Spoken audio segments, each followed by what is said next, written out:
It is day 5 already. Can you believe it? Of the Spark Up 7-Day Energy Boost Challenge. I wonder how you're feeling.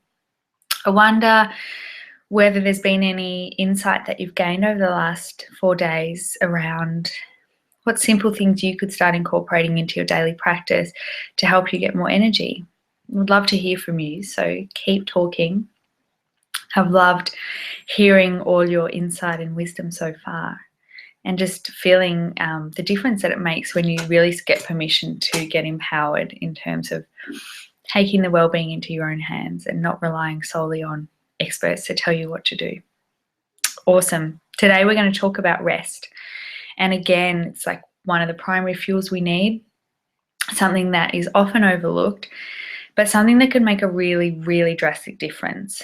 I find that a lot of women that I work with have irregular sleeping patterns, and I certainly did for a long time, resulting mainly from anxiety and worry, which over time activated the fight or flight response repeatedly and starts messing with kind of the release of hormones like cortisol, and we start waking up in the middle of the night, we start getting really tired in the morning.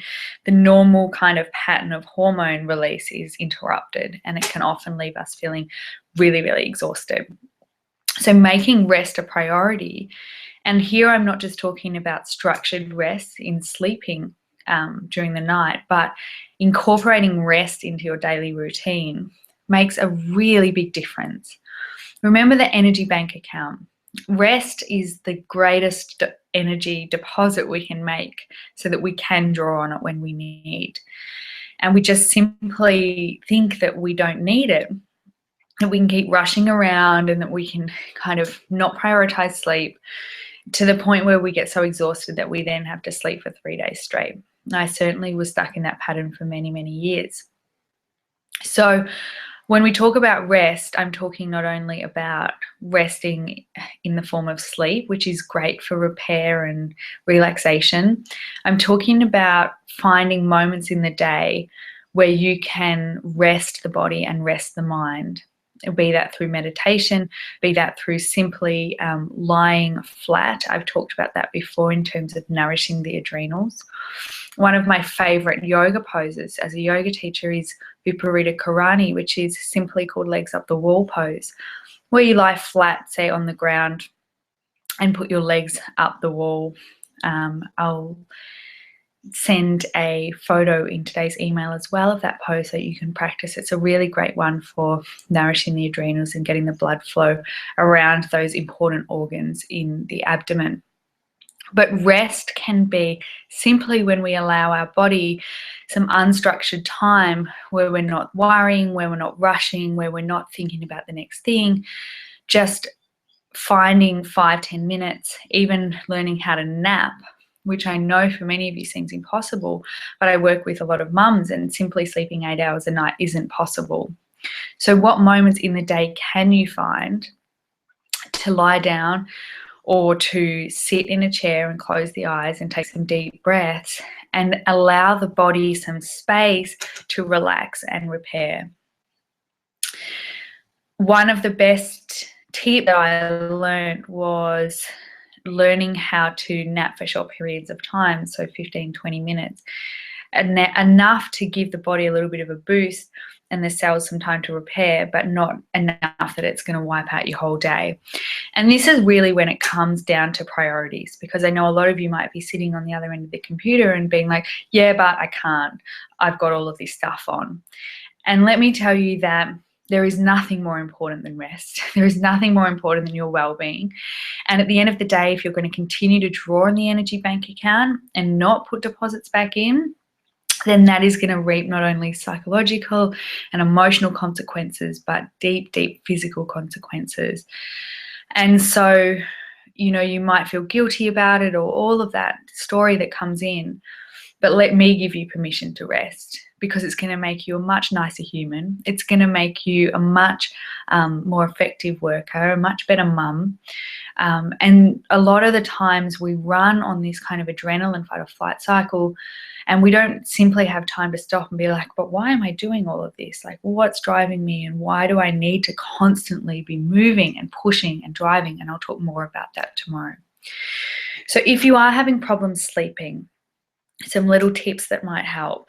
When my cortisol cycles were really interrupted, and some other clients find this helpful, is sleeping with an eye mask and sleeping in a really, really dark room.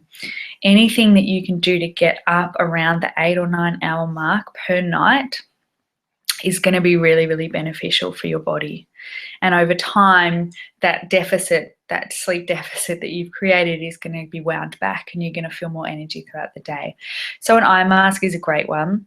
Reducing screen time before bed. We all know it, but not many of us actually do it. But I don't look at screens for 2 hours before bed, knowing that it stimulates the pituitary gland effect hormonally and interrupts our sleep cycles. So try not to look at screens, iPads, TVs, and really create a beautiful ritual before you go to bed to start teaching the body that now is the time to wind down, now is time to let go. If worry and anxiety is something that's keeping you up overnight, engaging the belly breaths that we talked about a couple of days ago before sleep, and even introducing a meditative practice like counting those breaths, is going to really, really, really, really benefit you. I can't speak highly enough of a mindfulness or meditation practice, something that I really try to teach my clients the importance of, and something that I can work one-on-one with you to do if that's of interest. But something to help you switch the mind off, and focusing on breathing, focusing our attention on breathing is one such way that we are able to do it. There's lots of resources on my website concerning that as well. So today's challenge is, I want you to try and get 8 hours of sleep tonight. As impossible as that might sound, and maybe you need to move some things around, but I want you to really step into valuing yourself and valuing your time and valuing the fact that you need that 8 hours. And I want you to maybe call a friend who wants to do this with you and make a pact that around bedtime, if you need to get up at 6 a.m., you count back and you work out when you need to go to bed. You support each other and you say, now we're going to bed. Okay, I'm turning now. And I'm just going to enjoy it. Look, if you have the intention of sleeping 8 hours, the pressure of that keeps you awake, read a book, do some deep belly breaths, do what you need to do, but try and create a sense of calm around bed and not make it a stressful thing. We really need to change the energy around rest and start seeing it as something that's really integral and something that we must prioritize, but not slipping over that edge and putting too much pressure on ourselves where we're creating kind of this lack of compassion for ourselves, I guess. So let me know how you go with that. I'd love to hear how you feel after your 8 hours of sleep. I'm certainly going to get my 8 hours tonight. Switch the phones off. They will still be there in the morning. And I look forward to seeing you for day 6. Okay, see ya.